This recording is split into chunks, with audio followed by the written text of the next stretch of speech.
Shalom. Terima kasih untuk tim PAW yang sudah memimpin kita di dalam puji-pujian. Dan hari ini saya bingung sekali ya, karena Mas Purwomo tadi sudah menyampaikan apa yang mau saya sampaikan gitu ya, tentang orang Majus dan gembala. Orang Majus mewakili orang-orang yang di atas gitu ya, gembala mewakili orang-orang yang di bawah, dan kesamaan antara mereka adalah mereka merespon. Ya, sebetulnya itu inti khotbah saya, sama ya. Jadi kita amini saja, kita tutup dalam doa ya, enggak ya.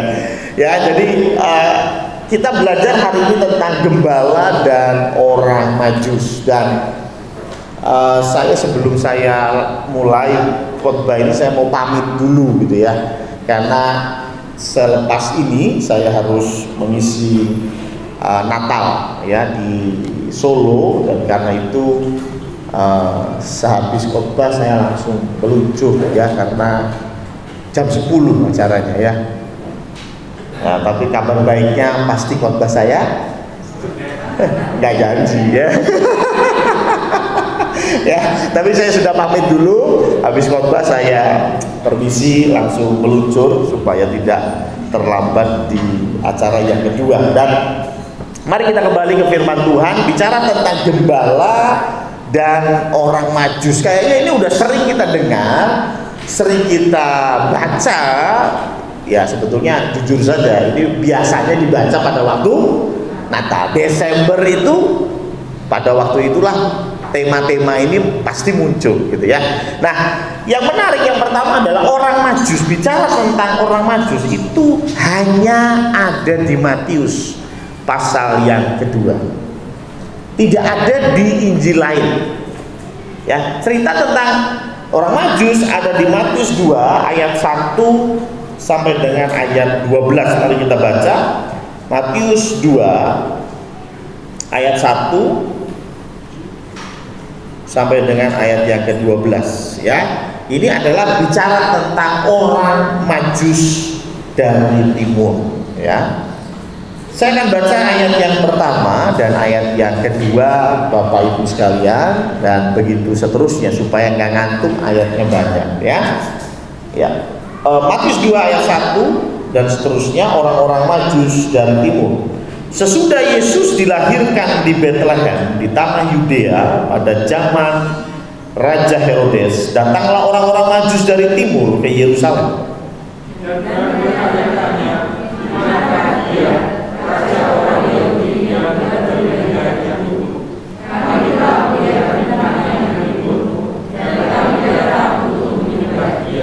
Ketika Raja Herodes mendengar hal itu, terkejutlah ia beserta seluruh Yerusalem. Maka dikumpulkannya semua imam kepala dan orang-orang lalu ditanya keterangan dari mereka, di mana Mesias akan dilahirkan. Mereka berkata kepadanya, di Betlehem, di tanah Yudea, karena demikianlah ada tertulis dalam kitab Nabi.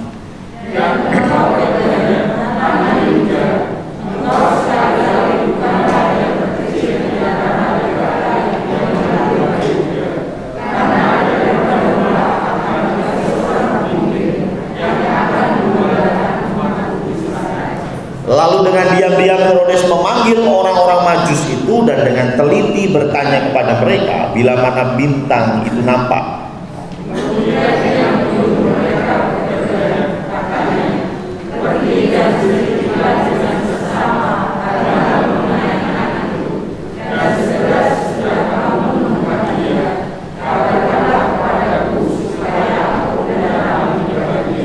Setelah mendengar kata-kata raja itu, berangkatlah mereka, dan lihatlah, bintang yang mereka lihat di timur itu mendahului mereka hingga tiba dan berhenti di atas tempat di mana anak itu berada.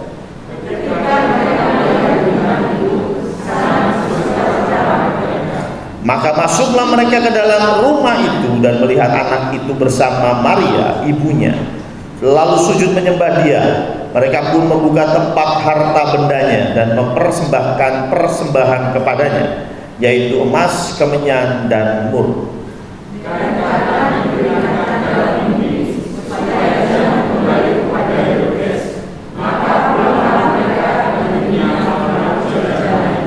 Amin ya. Ini bicara tentang orang Majus. Bahasa Inggris tidak ada orang Majus. Mereka menerjemahkannya dengan wise man. Ya, wise man itu orang yang bijaksana. Tapi sebetulnya orang Majus itu apa dan siapa? Orang Majus dalam bahasa Yunani magos. Ya, ditulisnya itu orang magos. Nah, orang magos itu apa? Orang magos ini adalah orang Media, Persia. Jadi ini adalah orang-orang yang datang dari Persia. Aduh, Persia itu mana ya? Bisa Anda bayangkan. Persia itu kurang lebih daerah Iran sekarang. Kalau Anda bagus di dalam geografi bisa bayangin. Dan Bethlehem itu ada di tepi Laut Tengah. Kira-kira berapa jauh jaraknya antara Persia, di mana orang Magos ini berasal, sampai ke Bethlehem? Kalau naik pesawat kurang lebih 3 jam. Naik pesawat ya. Kira-kira orang Majus ini naik apa? Pesawatnya? Nggak mungkin, pabriknya belum dibangun. Lalu apa? Kurang lebih ini jaraknya sekitar 2.500 km. Ya, jauh ya? Banget. Ya, maka dari itu kurang lebih perkiraan mereka ini datang menempuh jarak yang jauh itu selama 2 tahun. Bayangin. Ya, naik onta 2 tahun. Karena onta ini beberapa arkeolog mengatakan rombongan khilafah itu kurang lebih 1 hari bisa menempuh 25 km sampai 30 km. Itu kecepatan standar orang jalan kaki 1 hari gitu ya. Karena nggak mungkin jalan kaki malam. Ingat, ini kita bicara 2000 tahun yang lalu ya. Matahari terbenam ya mereka harus istirahat. Jadi kurang lebih 25 km itu harus berhenti. Jadi kalau dari sini ke Ungaran itu 1 hari perjalanan. Dari sini ke Salatiga itu 2 hari perjalanan. Bayangkan 2.500 km ya. Ada yang mengatakan tidak mungkin mereka langsung nyampe dan langsung berada di tempat Yesus. Pastinya mereka harus beli perbekalan di jalan dan lain sebagainya. Sehingga banyak ahli mengatakan 2 tahun. Itu pun karena nanti ceritanya lanjut di Matius pasal 2 yang bagian Herodes membunuh anak-anak ya. Nah, tapi yang saya mau bicarakan, orang Magos ini nggak cuma orang Media Persia, tetapi mereka ini adalah para imam-imam, bisa dibilang ahli nujum. Kenapa? Coba kita buka Daniel 1 ayat yang ke-20. Daniel 1 ayat yang ke-20, kita menemukan orang Majus di sini. Dalam tiap-tiap hal yang memerlukan kebijaksanaan dan pengertian yang ditanyakan raja kepada mereka, didapatinya bahwa mereka 10 kali lebih cerdas daripada semua orang berilmu dan semua ahli jampi. Nah, ahli jampi ini bahasa Yunaninya adalah magos, sama ya. Tapi memang kitab Daniel ini ditulis aslinya bahasa Ibrani dan bahasa Ibraninya Asaf. Tapi Asaf ini diterjemahkan di Septuaginta dalam bahasa Yunani menjadi magos. Maka dari itu orang Majus atau magos ini ahli nujum. Nggak cuma ahli perbintangan, ahli nujum. Dan dari kata magos ini menjadi kata serapan dalam bahasa Inggris magic ya, magos jadi magic. Magic itu apa? Bahasa Inggris magic, bahasa Indonesia apa? Apa sih? Magic itu ya sesuatu yang yang luar biasa, sulapan gitu ya. Sulapan. Jadi rupanya ini orang-orang dukun ini ya. Kalau bahasa Semarangan ini orang dukun ini kayaknya ya. Jadi mereka ini dukun tapi mereka memang membaca bintang, mereka bisa mimpi. Makanya jangan heran ketika tadi diingatkan oleh Tuhan melalui mimpi, karena memang mereka ahli menafsir mimpi juga ya. Jadi ini adalah orang-orang yang datang dari jauh, dan mereka adalah orang-orang yang berilmu, ahli nujum ya, bahkan bisa dikatakan paranormal begitu ya. Kemudian bagaimana dengan gembala? Ayo kita buka gembala. Ini juga menarik. Kisah gembala hanya ditulis di Lukas 2.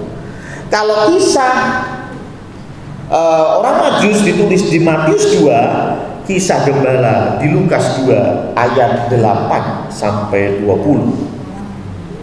Lukas 2 ayat 8 sampai 20 sama ya, kita akan membaca bergantian. Di daerah itu ada gembala-gembala yang tinggal di padang menjaga kawanan ternak mereka pada waktu malam.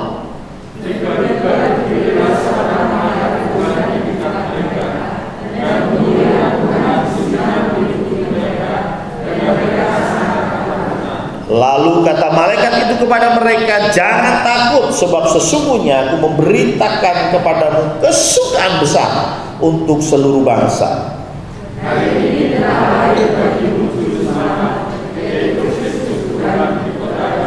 Dan inilah tandanya bagimu, kamu akan menjumpai seorang bayi dibungkus dengan lampin dan terbaring di dalam palungan.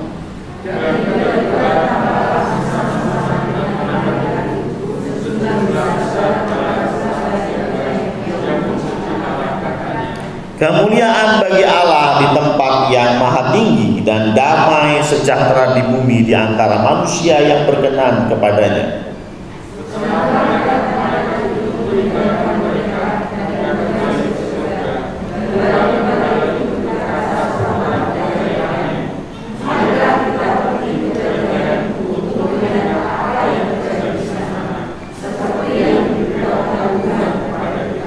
Lalu mereka cepat-cepat berangkat dan menjumpai Maria dan Yusuf dan bayi itu yang sedang berbaring di dalam palungan.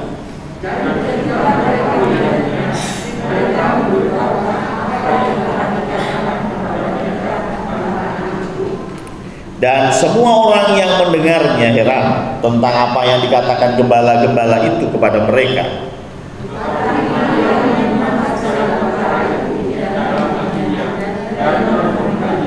Maka kembalilah gembala-gembala itu sambil memuji dan memuliakan Allah, karena segala sesuatu yang mereka dengar dan mereka lihat, semuanya sesuai dengan apa yang telah dikatakan kepada mereka. Amin. Jadi kisah gembala hanya terdapat di dalam Lukas. Lalu gembala itu apa dan siapa?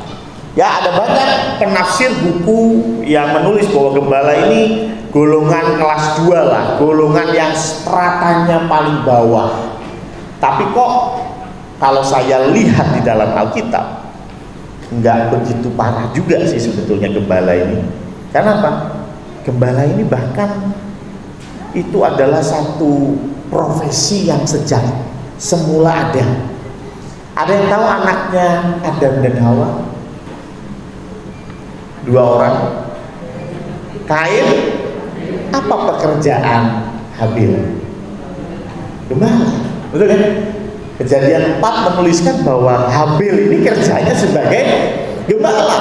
Dan banyak orang-orang yang ditulis di dalam Alkitab juga pekerjaannya sebagai gembala. Anaknya Yakub deh, 12 orang, betul ya? Ngapain mereka? Mengembalakan kambing domba ayahnya, betul ya? Daud gembala juga. Jadi rupanya gembala ini sebuah profesi yang umum dilakukan zaman itu. Karena zaman itu belum ada ASN, belum ada guru, ya.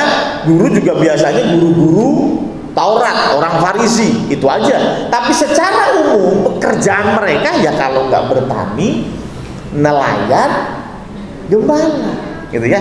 Jadi gembala ini mencontohkan satu komunitas yang umum, ya.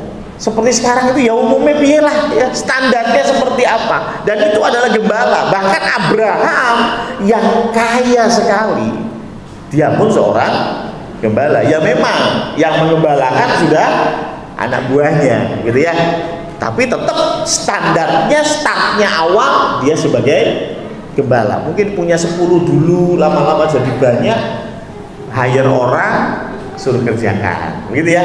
Mungkin kalau Tika punya rumah 1 dikosin ya kan. Ya pertama yang ngelola Tika sendiri, nanti kalau rumahnya ada 20, waduh udah rumit ngurusin kos-kosan, bayar orang ngurusin kos-kosan, betul ya. Kurang lebih Abraham seperti itu juga. Tapi standar awal gembala itu nggak buru-buru amat sih. Gembala ini satu profesi yang umum dilakukan zaman itu, ya, umum dilakukan zaman itu. Nah, sekarang apa yang kita bisa lihat dari 2 golongan ini? Golongan orang Majus dan golongan gembala. Yang pertama adalah ternyata Tuhan tidak melihat status dan kekayaan kita. Bahkan Tuhan tidak melihat pemberian kita. Tadi kita sudah baca, orang Majus bawa apa?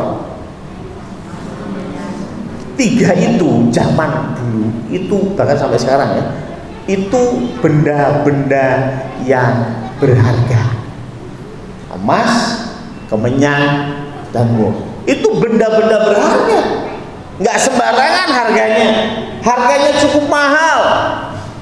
Tapi bagaimana dengan gembala? Bawa apa mereka? Tadi baca gimana? Bawa apa mereka? Alkitab nggak tulis mereka bawa apa. Saya juga nggak bisa ngomong mereka bawa apa.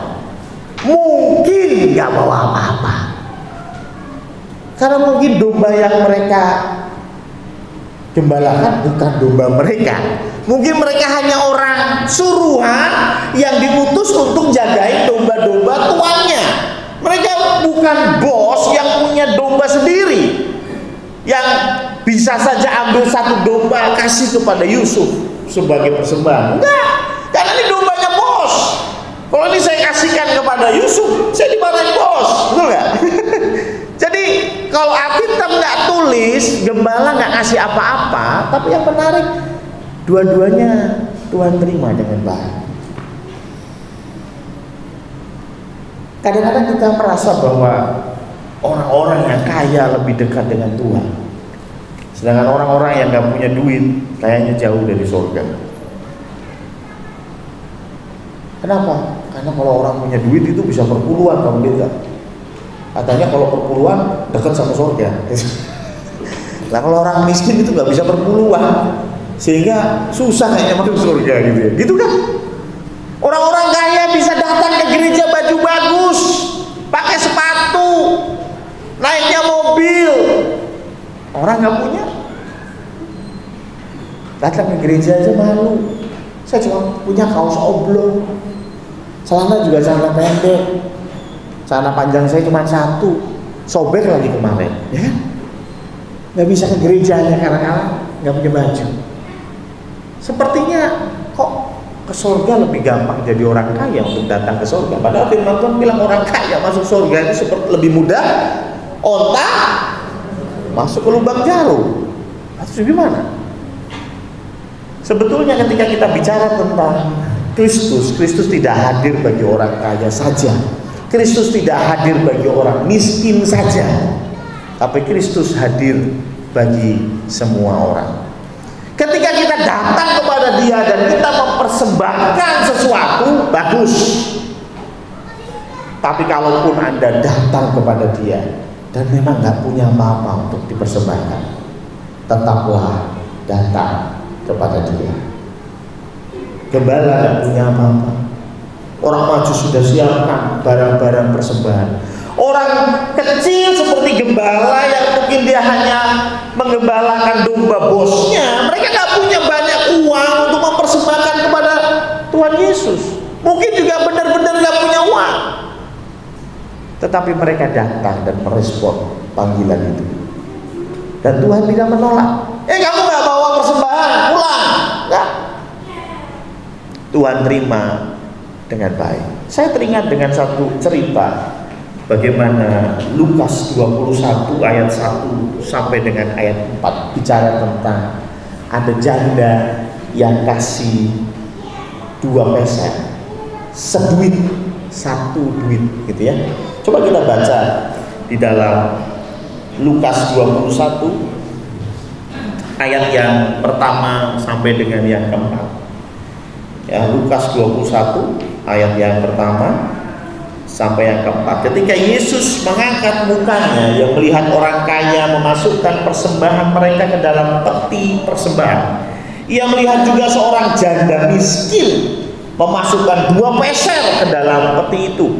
Lalu ia berkata, aku berkata kepadamu, sesungguhnya janda miskin ini memberi lebih banyak daripada semua orang itu, sebab mereka semua memberi persembahannya dari kelimpahannya, tetapi janda ini memberi dari kekurangannya, bahkan ia memberi seluruh nafkahnya. Yang menarik, berapa sih 2 peser itu?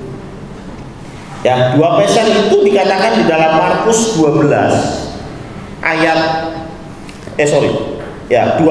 Markus 12 ayat 41 sampai 44. Ini sebetulnya sama ceritanya, tetapi di sini lebih jelas sekali dikatakan bahwa ayat 42, Markus 12 ayat 42, lalu datanglah seorang janda yang miskin dan ia memasukkan 2 peser, yaitu 1 duit, jadi 2 peser. Itu nilainya 1 duit. 1 duit ki sepiro ya? Matius 10 ayat 29. Matius 10 ayat yang ke-29 berkata bahwa bukankah burung pipit dijual 2 ekor seduit. Jadi seduit itu rupanya bisa beli 2 ekor burung pipit. Nah, pertanyaan saya, siapa di sini yang pernah beli burung pipit ya? Harganya berapa ya? Bagaimana Pak Bowo mungkin ya menggeluti perburungan itu? Kalau lovebird begini Pak Pendeta, tapi kalau pipit ya laku ya. Burung pipit ya saya nggak tahu juga berapa, saya nggak pernah ngecek harga pasaran. Tetapi yang menarik, saya buka kamus Alkitab dan didapati seduit itu 1/16 dinar. 1 dinar itu upah 1 hari orang kerja. Katakanlah sekarang ini 1 hari orang kerja 100.000 lah gampangnya. Berarti seduit ini kurang lebih 6.000 rupiah. Ya, sedikit ya, 6.000 rupiah dibawa ke mall cuma buat parkir. Ya, 6.000 rupiah dibawa ke mall cuma buat parkir, percaya saya ya. Ya, nggak dapat apa-apa, kita cuma di mall ngowok doang ya. Pulang udah habis 6.000 ya. Dan itu dipersembahkan dan Tuhan bilang ini yang terbaik. Kenapa sih? Bukan masalah jumlah saja, masalah hati, tetapi yang paling penting masalah motivasi. Kenapa dia mempersembahkan? Itu penting. Ya. Saya senang sekali Tuhan kita itu selalu menganalogikan dirinya sebagai Bapa dan kita sebagai anak. Betul ya? Makanya doa yang favorit kita doa Bapa kan. Karena Tuhan kita itu Bapa kita. Jadi kalau kita mau kasih ke Bapa kita, analogikan saja Anda kasih ke orang tuamu. Saya mau tanya, Anda yang sudah bekerja pernah nggak kasih kepada orang tua Anda uang? Pernah nggak? Sering ya? Wih, yang keras satu orang dia. Saya yakin yang sudah bekerja, yang belum mau, apa yang mau dikasih ya kan? Tapi yang sudah bekerja pasti pernah kasih kepada orang tuamu. Hati ikhlas. Cuma yang saya jadi tanya adalah motivasinya apa? Tuh, yang ngasih aja Pak Pendeta. No. Jangan salah. Memberi pun kadang ada motivasi yang nggak benar. Menurut Anda, kayaknya sih nggak perlu buka Alkitab jadi Pak. Kalau Anda memberi kepada orang tuamu, Motivasinya satu, supaya orang tuamu memberi lebih. Dua, itu ucapan syukur dan terima kasihmu kepada orang tua. Yang mana? Tenane. Apa jangan-jangan sudah ada rumor-rumor, bapak emeh bagi warisan. Langsung datang ke bapak, "Pak, mau makan apa?" Wah, ya tuh sama seperti Yakub dan Esau gitu. Udah mau bagi warisan, mau kasih berkatmu, langsung Esau cari buruan, Yakub nipu gitu. Rebutan apa? Berkat daripada ayahnya. Kalau kita sekarang rebutan warisan. Itu bapaknya sudah ngomong, "Aku mau bagi warisan." Waduh, yang jauh-jauh dari Jakarta tiba-tiba telepon, "Bapak mau makan apa?" "Sate, Pak." "Nggak kuat tuh sate, tak punya ke." Gitu. Saking api aneh, gitu. Saking api aneh. Pokoknya, wah, bapaknya pengen jalan-jalan, Pak. "Oh iya," gitu. Sing penting kok pas bagi warisan itu paling, gitu kan? Motivasinya betul atau salah? Ada nggak yang gitu? Banyak. Tapi nggak di sini lah. Di sini nggak ada yang ngaku maksudnya. Tapi ada orang-orang yang memberikan kepada bapaknya di dunia ini dan punya motivasi yang salah. Sama halnya ketika kita memberi kepada Tuhan, motivasiku salah. Oh, firman Tuhan bilang, kasih perpuluhan, maka engkau akan diberkati, tingkat-tingkat langit akan dibuka. Amin. Cuman kalau enggak, maukah engkau tetap memberi? Ketika orang tuamu enggak punya warisan lagi, rumah sudah dijual, sekarang pun ngontrak, masihkah engkau mau memberi orang tua?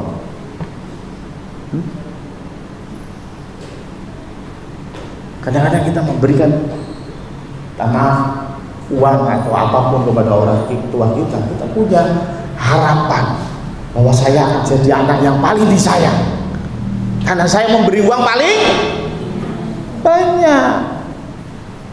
Ketemu kakaknya, "Lu kasih duit bapak berapa?" 100.000. "Gua dong 1 juta. Saya mau tanya, hai orang tua, ketika anakmu datang dan memberimu sesuatu, yang kau lihat apa sih? Nilainya? Atau bagaimana anakmu memberi? Bagaimana wajah anakmu datang untuk memberi? Betul ya? Terkadang kita sebagai anak salah, apalagi yang hidup merantau. Kita berpikir kalau kita datang kepada ayah kita, datang kepada ibu kita, nggak bawa sesuatu itu kayaknya nggak enak, dan itu membuat kita jadi nggak datang. Ya, ibu kita lagi ada masalah, aduh, nggak punya duit, terus nggak usah datang, mis. Lah kenapa? Lah masa datang nggak ngoni. Saya mau tanya, hai orang tua, yang kau tunggu itu pemberian anakmu atau anakmu yang kamu tunggu? Hah? Mana ya? Betul ya? Kalau Pak Parjo misalnya Ayu merantau di Malaysia gitu ya, di Johor, sebelahnya Johor ya kan?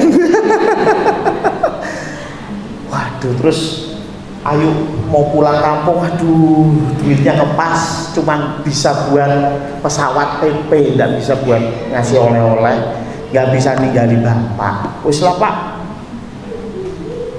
tak transfer wae duitnya. Yo seneng sih, tapi jauh lebih senang ketika anak tadi datang dan sowan ke bapak. Betul? Betul? Bukan masalah memberi, loh, dikasih orang tua seneng, gak dikasih anak datang pun orang tua senang. Itu bapak kita. Orang Majus datang bawa emas, kemenyan dan mur, ya gak apa-apa, bagus. Tapi gembala yang gak punya apa-apa, mereka datang dan membawa diri, Tuhan, ini aku. Tuhan terima, Tuhan terima. Tuhan kita seperti ayah kita, Tuhan kita seperti ibu kita.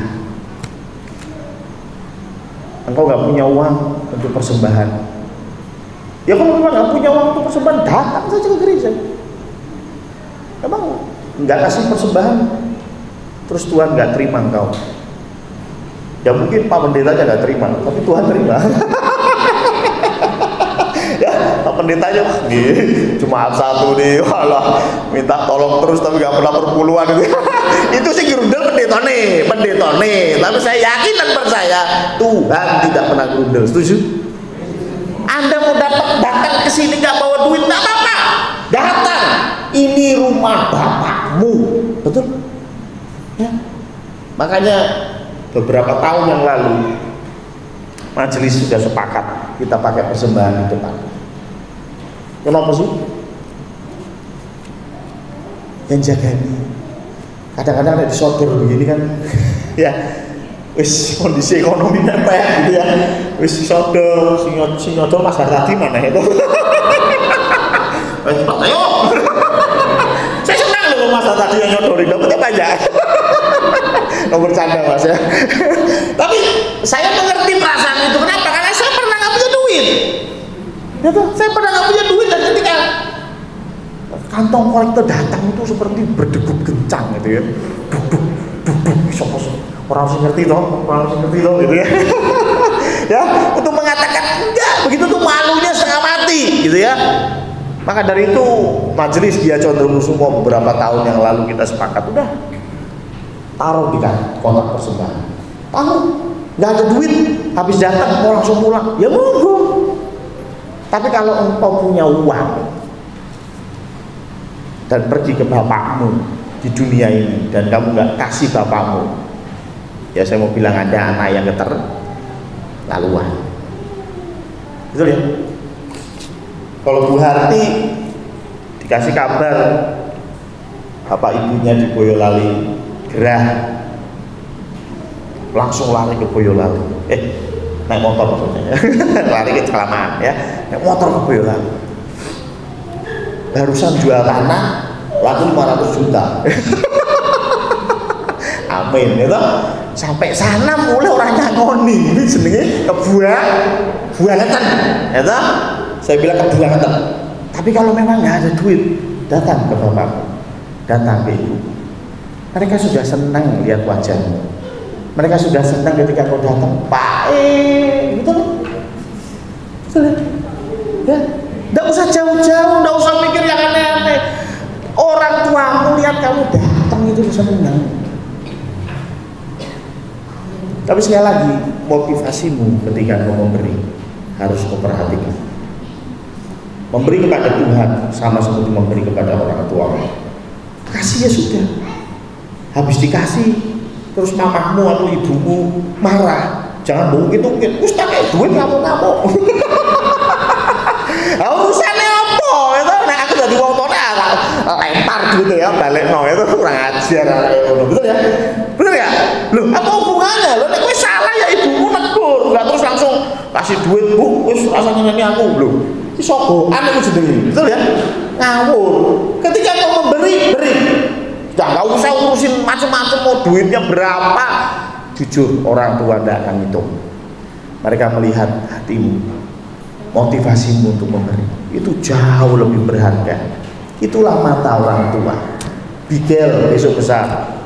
Ketika engkau ini ulang tahun kemarin ya, ke-12 kebalik tadi 21 ya.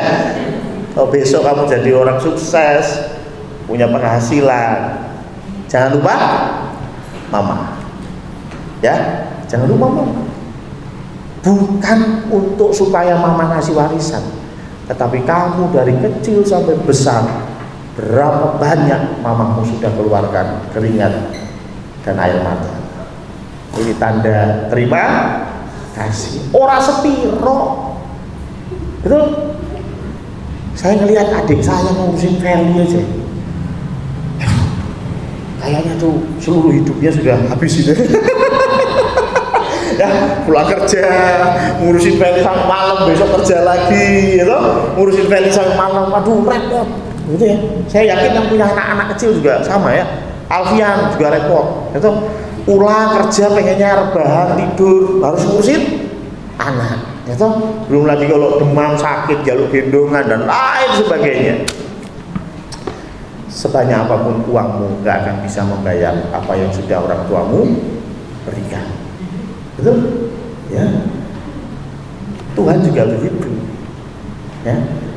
Sebanyak apapun uang yang kamu berikan ke Tuhan lewat kotak yang ada di depan sini, kasih Tuhan lebih besar. Makanya ada lagu persembahan kami, terus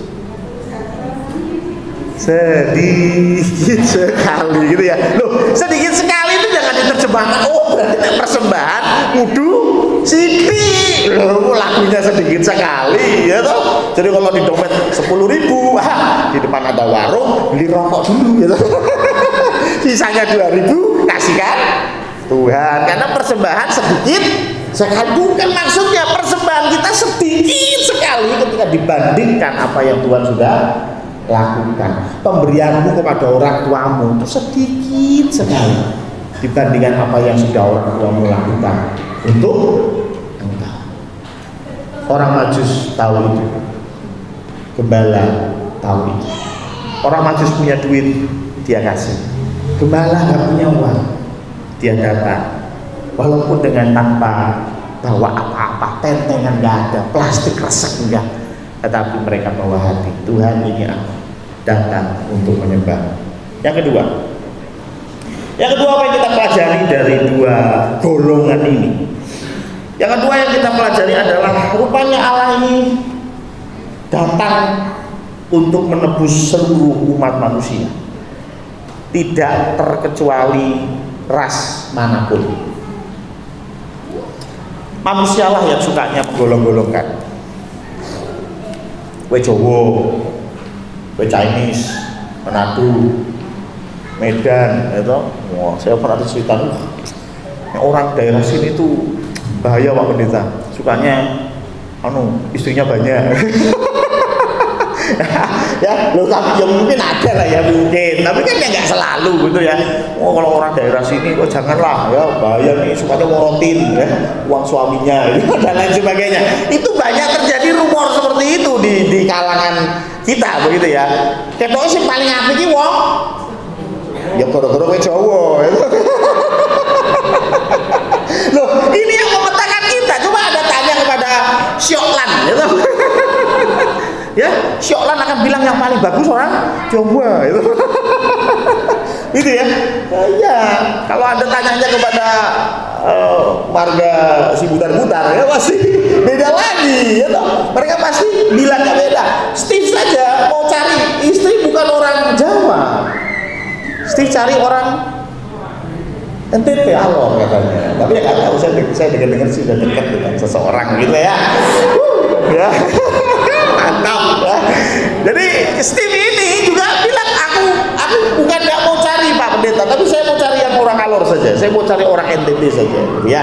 Nah, ya nggak salah.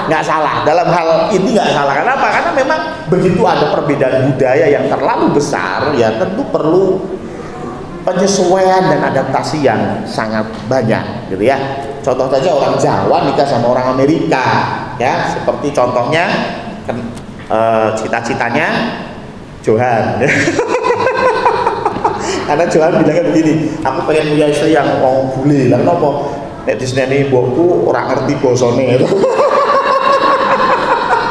Luar biasa ya, sangat berpikir maju gitu ya.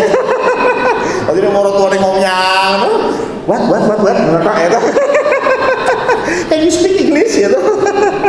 Ya jadi kalau budayanya memang jauh banget, memang sulit saya bilang. Tetapi Tuhan datang tidak membeda-bedakan, itu manusia yang membeda-bedakan ya. Dan itu pun ya karena satu dua alasan yang menurut saya ya beberapa masuk akal. Tetapi konsep Tuhan datang kepada dunia ini nggak bicara ras. Gembala tinggal di Bethlehem, berarti dia orang Israel, orang Yahudi, ya.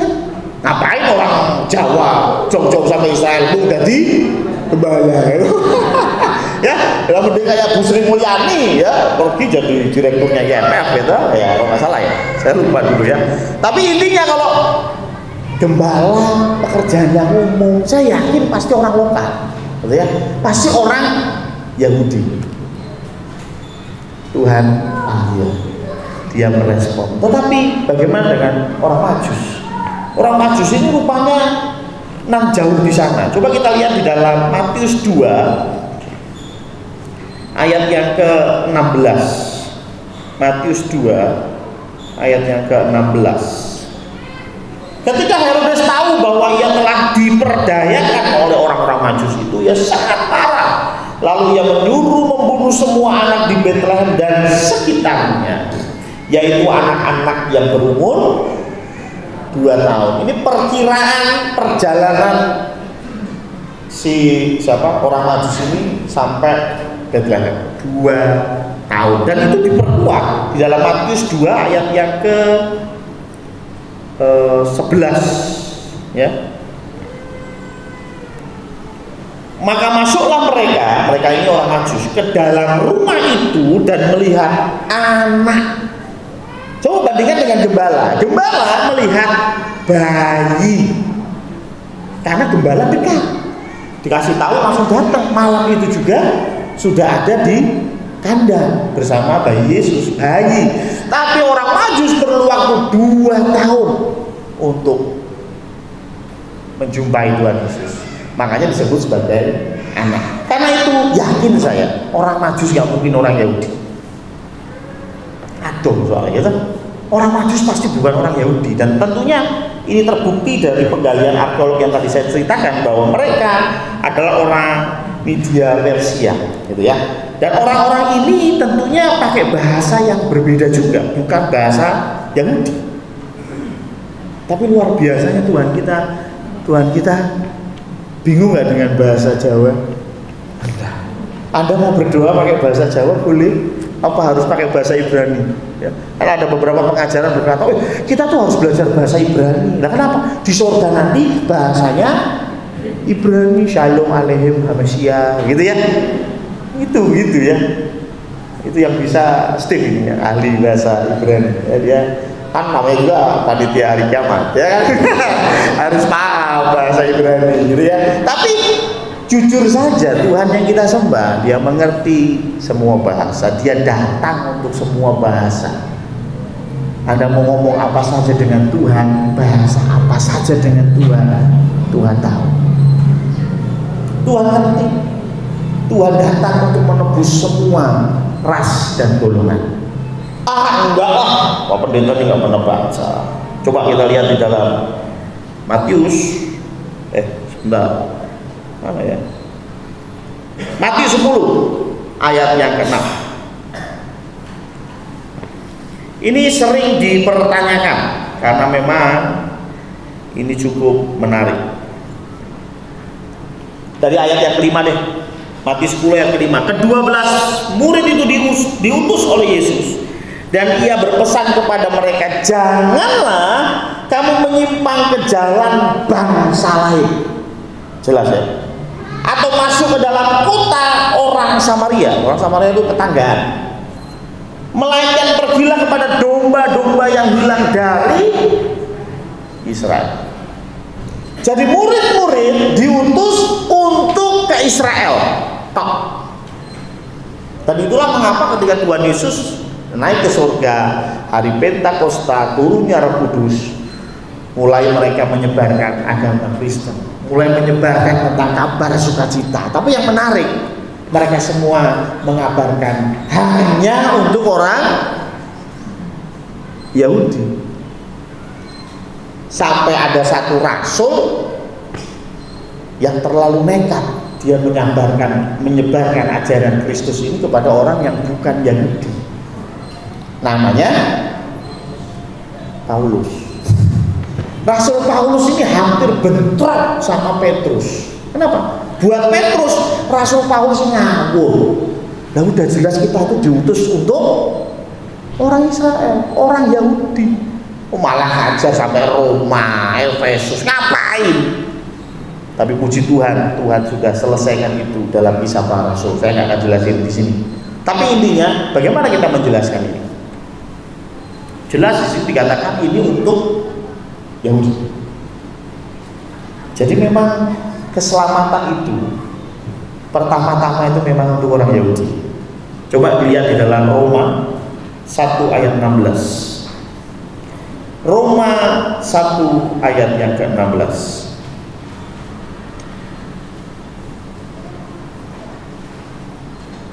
Roma 1 ayat yang ke-16 berkata demikian, sebab aku mempunyai keyakinan yang kokoh dalam Injil, karena Injil adalah kekuatan Allah yang menyelamatkan setiap orang yang percaya, pertama-tama Yahudi. Jadi Yahudi ini dapat tiket number one. Yang pertama itu mereka, tiket first class-nya mereka. Karena apa? Karena Tuhan berjanji kepada Abraham, Ishak, dan Yakub. Tuhan berjanji melalui keturunan Abraham, Ishak, Yakub harus komplit. Kalau Abraham itu anaknya nggak cuma Ishak, betul ya? Kalau Ishak ya nggak cuma Yakub anaknya, ada si Esau, betul ya? Tapi kalau Abraham, Ishak, Yakub sudah itu janji Tuhan, dan dari Yakub ini muncul Israel. Bahkan Israel itu adalah namanya Yakub. Yakub itu kan dikasih nama setelah bergulat dengan Allah, dikasih nama Israel. Jadi Tuhan tetap pegang janjinya. Aku janji keturunanmu. Jadi yang pertama kali keselamatan itu kusediakan untuk orang Israel. Masalahnya mereka tidak mau. Gitu loh. Nah, kau tahu? Nah, Tuhan pernah kasih satu perumpamaan, ya. Perumpamaan itu ada di dalam Matius 22 ayat 1 sampai 14 dan Lukas 14 ayat 15 sampai 24. Gak usah dibaca panjangan, nanti saya nggak berangkat ya. Yaitu bicara tentang apa? Perjamuan kawin. Ada raja punya gawe, sudah disiapin semua. Undangan gak ono sing teko. Anak buah sing tak undang iki kendi. Coba hampiri kon rene wis diundang ora teko. Anak buahnya mencari yang diundang, para undangan, orang-orang yang dipilih, bangsa pilihan, betul ya? Tapi mereka datang? Tidak. Bahkan firman Tuhan bilang, bahkan utusan-utusan sang raja dianiaya, bahkan dibunuh. Raja ngamuk, wis entekno, habisi. Terus gimana ini urusannya? Makanan sudah tersaji, ya toh? Chicken moy sudah matang, ya toh? Chicken moy sudah matang ini, ya. Gimana nasibnya ini? Waduh ya, kemarin makan chicken moy ya, yang Pak Budi gak, yang rasain kamu, enak banget ya, buatannya Mbak Kris ya. Gimana sudah? Kambing, domba sudah disembelih, siap pesta, gak ada yang datang. Yang diundang, listnya ada, teman dekat, teman sekolah, ya kan? Kalau dulu nikahan kan mesti di list ya. Wah, siapa aja diundang? Samuel Priyo, wah kira satu udang nyumbang sidik, gitu, coret, gitu. Biasanya kan ngono, biasanya itu Veronica, ya gimana udah kerja, coret, gitu. Ya, biasanya begitu dah. Dari undangan yang sudah Anda pilih, orang langsung teko coba. Segregeten toh. Raja pun begitu, akhirnya dia bilang apa? Udah, kamu pergi ke perempatan jalan, ada orang panggil. Siapa itu orang di perempatan? Siapa orang di perempatan? Sebelahmu tujuh. Ini perempatan ngopo? Takon. Ya toh, loh, yang di perempatan tuh kita orang Jawa, orang Tionghoa, ya toh, orang Medan, orang Papua, orang NTT, itu yang di perempatan jalan. Orang Yahudi adalah orang-orang yang diundang secara khusus. Tapi datang tak? Tidak. Karena itu kita yang kecipratan rezekinya. Makanya ada yang tanya. Nek ono. Berarti kita bersyukur ya.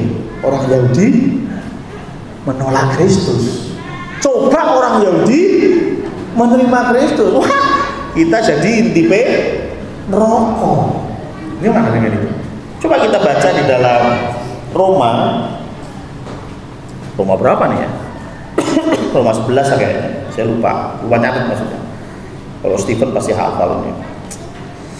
Luar biasa ya.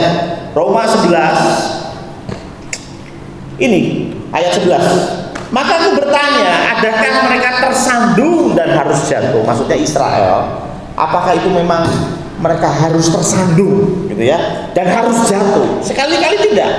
Tetapi oleh pelanggaran mereka, karena mereka menolak Kristus, keselamatan telah sampai kepada bangsa-bangsa lain, kepada kita, supaya membuat mereka cemburu, supaya orang Yahudi cemburu.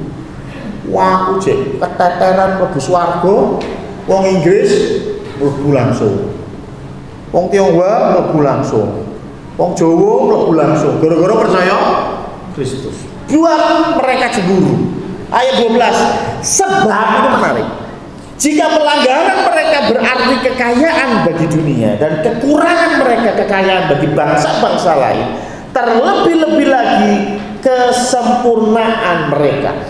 Jadi kalau kita berpikir, oh berarti kalau orang Israel menerima Kristus, kita bakal gosok di neraka. Enggak juga, guys. Karena Tuhan bilang begini, kalau pelanggaran mereka itu keselamatan buat kita, apalagi ketaatan mereka.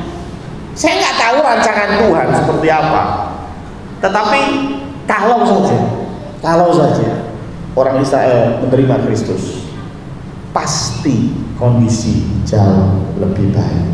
Saya nggak tahu seperti apa skenario Tuhan, tetapi yang jelas firman Tuhan bilang begitu.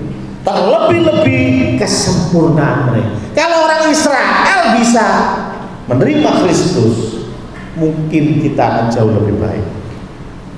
Makanya kadang-kadang saya sedih tapi bercampur senang ketika ada satu statement, wah jadi pendeta tuh nakal dulu. Ya, kalau jadi pendeta harus nakal dulu supaya ngerti triknya orang nakal. Jadi ketika jadi pendeta gitu langsung tahu, ini pasti mau nakal. Oh tahu, saya juga dulu gitu. Betul ya? Ya, sehingga kita kemudian bersyukur atas ketidaktaatan kita dulu. Amin. Wah, saya tuh mendapat pelajaran berharga Pak Pendeta ketika saya naik motor ugal-ugalan.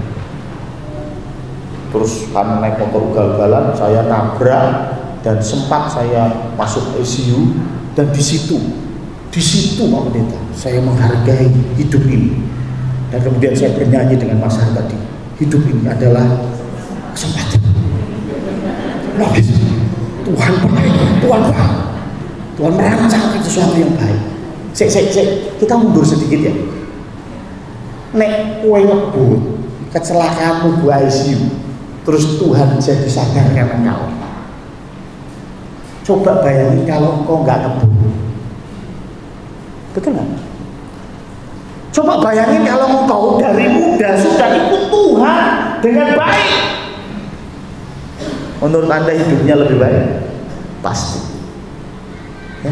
Kadang-kadang kita kadang canom ngayel, canom ngomongnya ben nakal sik ndugase, jadi ngerti kok sesuk gede mau Hendri ya wis ya. Ngomong A, ngomong B ya, jengkel aja setrum sisan itu. Betul enggak? Loh, saya mau bilang, saya pun ketika saya kembali mengingat masa lalu saya, ya iya sih.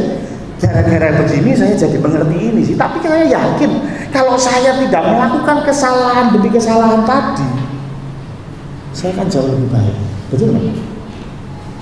Ya, coba Anda pikirkan kesalahan-kesalahan yang Anda pernah buat. Mungkin Anda bersyukur untuk kesalahan itu, tetapi ketahuilah kalau engkau sempurna di hadapan Tuhan, engkau jauh lebih baik. Pendeta yang dulunya nakal terus kemudian bertobat dan jadi baik, ya bagus, saya nggak bilang jelek. Tapi kalau dari muda dia sudah bagus, gimana? Lebih mantap? Lebih mantap. Seperti Steve begitu. Wah, ya dari muda sudah. Selamat siang Bapak, selamat siang Belati, kapan saya di WA? Gitu luar biasa, sopan sekali ya. Sopan sekali ya. Weh, ini jadi pendeta jauh lebih baik, betul nggak? Daripada Anda melalang buana, masuk ke lumpur dosa, tenggelam, hampir mati, kena narkoba, astaga. Ya memang hal itu bisa kita bagikan, sharekan kepada yang lain supaya yang lain nggak masuk ke hal yang sama. Amin, saya setuju. Tapi saya yakin dan percaya seperti kasus Israel memang menolak, tapi kita dapat baiknya. Apalagi kalau Israel tidak menolak. Sama halnya dengan hidup kita. Mungkin kita mikir wis nakase sampai umur 50, ubar 50 baru ikut Tuhan, ya toh, ikut pemain musik, ya toh, melayani Tuhan, ya. Terlambat, ya toh. Terlambat, enggak usah mikir aneh-aneh dulu, langsung ikut Tuhan. Karena itu pasti jauh lebih baik, jangan tunda. Yang terakhir, wah ini enak, yang terakhir sudah mantap, ya. Sudah jam 8 lebih 10, ya. Tidak apa-apa, yang Solo biar menunggu. Yang terakhir adalah Allah ternyata bicara sesuai dengan kapasitas kita. Ya, Allah bicara dengan orang Majus, ya dengan bahasa yang orang Majus ngerti. Betul nggak? Ya, pakai bintang. Tadi kita sudah baca pakai mimpi. Karena orang Majus ngerti, tapi gembala enggak. Gembala nggak ngerti bintang. Ngertinya pokoknya ada malaikat turun langsung ngomong. Saya mau tanya, kira-kira malaikat turun dan berbicara kepada orang gembala pakai bahasa apa? A. Ibrani, B. Kromo Inggil, C. Mandarin, apa D. bahasa roh? Ayo, rohani loh, rohani bahasa roh. B. Sindi. Yuk. Saya yakin pakai bahasa Ibrani. Loh kenapa? Nah kan tadi orang Yahudi tuh, gembala-gembala itu kan orang Yahudi. Mereka pasti pakai bahasa yang dikenal. Kalau saja gembala itu wong Jawa, pasti ngomongnya Jawa. Betul nggak? Supaya apa? Ya supaya pesan itu diterima dengan baik. Maaf ya, terkadang Tuhan bicara dengan kita dengan bahasa yang kita ngerti, walaupun itu sakit. Di sini ada Mbak Dewi. Selamat datang Mbak Dewi. Minggu yang lalu anaknya dipanggil Tuhan. Hari Sabtu minggu yang lalu anaknya dipanggil Tuhan. Pak Marno, Bu Harti, Steven, yang saya tahu ya Mbak Ana, Bu Paulina sempat ke sana juga. Nanti juga ya banyaklah yang datang ke rumahnya, dan saya melihat betul bagaimana sakit hati dan kehilangan seorang ibu yang ditinggal anaknya. Betul ya? Ya saya nggak mengalay-alaykan, memang pasti berat. Saya pernah berkata dan saya pernah khotbah waktu itu kalau nggak salah ketika Beta meninggal. Saya berkata begini, kalau anak menguburkan orang tuanya sedih sih, tapi itu biasa. Ya. Anak menguburkan orang tua sedih, tapi itu biasa. Dan yang jauh lebih sedih adalah ketika orang tua menguburkan anaknya.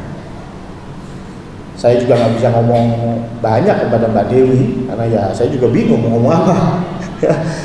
Tapi saya bersyukur Mbak Dewi dengan suami datang, Mbak. Dan bisa jadi ini cara Tuhan untuk berbicara kepada kalian berdua. Ya. Terkadang kita nggak ngerti kenapa sih anak kita yang bagus dewe, sing ora pernah nakal, malah Tuhan panggil mbok sing kae Tuhan sing gablek lho. Bener gak? Ya kadang-kadang kan itu begitu ya. Mungkin mbah saya begitu ya, mbah saya itu punya anak 14 ya. Mungkin kalau ya yang meninggal yang baik itu mungkin sedih ya. Mbok Joko kan dipanggil. Ya karena beling dewe biyen. Ora ngomong saiki ya. Biyen gitu ya. Wes Joko kan dipanggil Tuhan dan bagi pol ya toh. Loh, Pak Joko tuh pernah manah Mbah Putri. Mbah Putri dipanah. Itu panah itu nancep sampai mata, coba baik. Terus aku disabet pakai apa bambu sampai bambunya pecah. Anda bisa bayangkan bagaimana nakalnya ya Joko satu itu ya. Ya mungkin kita berpikir, Tuhan, kenapa anak yang baik, anak yang nurut, yang sebentar lagi menikmati masa muda itu Tuhan panggil. Saya juga nggak tahu. Tapi saya yakin ini cara Tuhan untuk bicara dengan Mbak Dewi dan suami. Pasti ada pesan Tuhan di baliknya. Ya, salah satunya mungkin bisa lebih dekat dengan Tuhan, bahwa kematian itu nggak harus Tuhan. Ya. Mungkin juga bisa lebih memperhatikan anak-anak yang masih hidup. Ya, mungkin selama ini terlalu sibuk bekerja sehingga anak-anak kurang perhatian. Tetapi ini ditegur Tuhan, anakmu perlu perhatian. Ada banyak hal. Saya nggak menghakimi, tetapi saya juga nggak tahu bagaimana. Tetapi intinya saya yakin dan percaya Tuhan bicara dengan bahasa yang kita ngerti. Ya yang ngerti Mbak Dewi dengan suami, saya nggak tahu apa pesan Tuhan di balik ini semua. Saya pun pernah mengalami masa-masa kelam, dan buat saya itu pun bahasa Tuhan untuk menyampaikan sesuatu. Mungkin Mas Budi juga pernah mengalami masa-masa kelam, tapi di situ suara Tuhan jauh lebih terdengar. Betul ini? Bagaimana kita bisa mendengar seseorang yang berbisik? Caranya adalah pergilah ke tempat yang sunyi. Betul ya? Kalau ke tempat yang sunyi, tetesan air saja kedengeran kita. Benar ya? Mungkin kita terlalu hingar-bingar, kita terlalu semangat sehingga kita tidak lagi mendengar suara Tuhan. Tuhan kasih kita break. Tuhan kasih kita satu masalah, satu problem, satu kesedihan supaya kita mau duduk diam. Tuhan dengan badai hentikan ngomong. Betul? Tuhan ngomong-ngomong apa tuh? Mungkin selama ini kita terlalu sibuk, terlalu lupa dengan Tuhan, sehingga Tuhan izinkan hal-hal ini supaya kita bisa mengerti maksud Tuhan.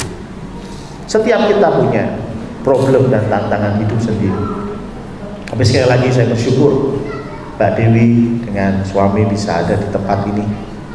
Kita akan doakan nanti supaya tetap Tuhan berikan kekuatan. Dan yakinlah di balik ini semua Tuhan merancangkan yang indah.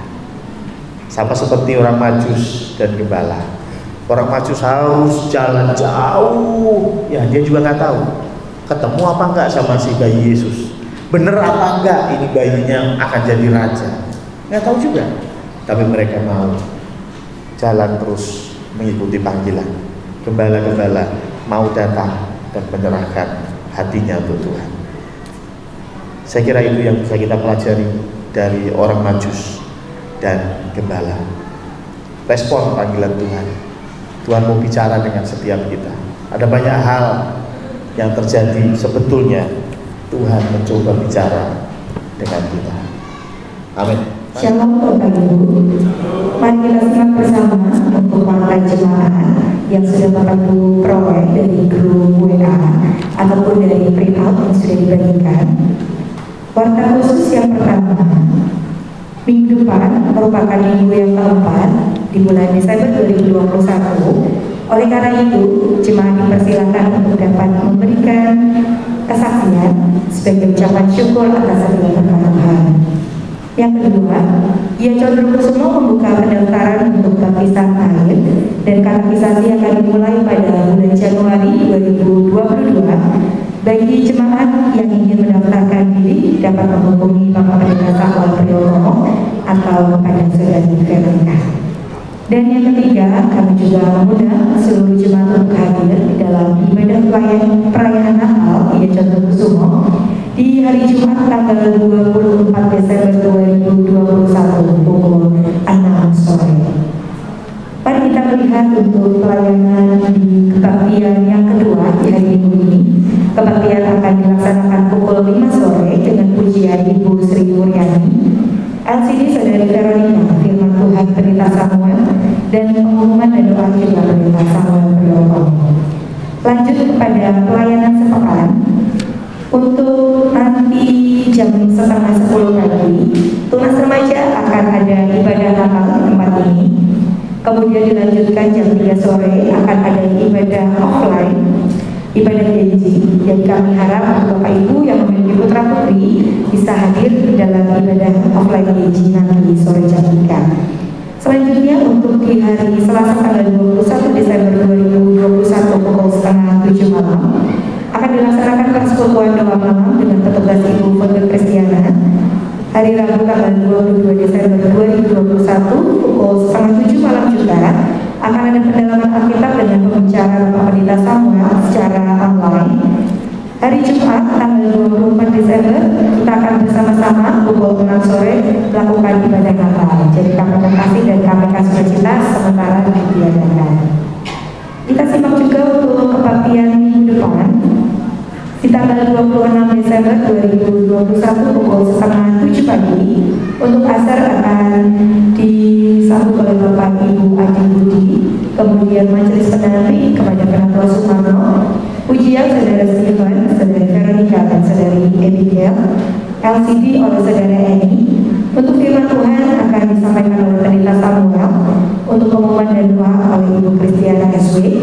Untuk musik Saudari Bernika, Saudari Dian, Bapak Elisa dan juga Bapak Andrianto. Kebaktian kedua pukul 5 sore di tanggal 26 Desember, pujian oleh Diakan Suharti, LCD oleh Saudari Veronica, firman Tuhan Pendeta Samuel dan pengumuman serta doa juga akan disampaikan Pendeta Samuel. Kita simak untuk laporan kas pembangunan tahap yang ketiga, saldo per tanggal 18 Desember 2021 sudah ada sebesar Rp14.005.930. Kita melihat laporan persepuluhan sampai dengan tanggal 12 Desember 2021 terkumpul Rp7.491.000, dan untuk laporan keuangan hari baru sampai saat hari ini mengalami defisit Rp15.905.000. Demikian pengumuman yang dapat saya sampaikan. Waktu dan tempat saya bersilakan kembali. Terima kasih.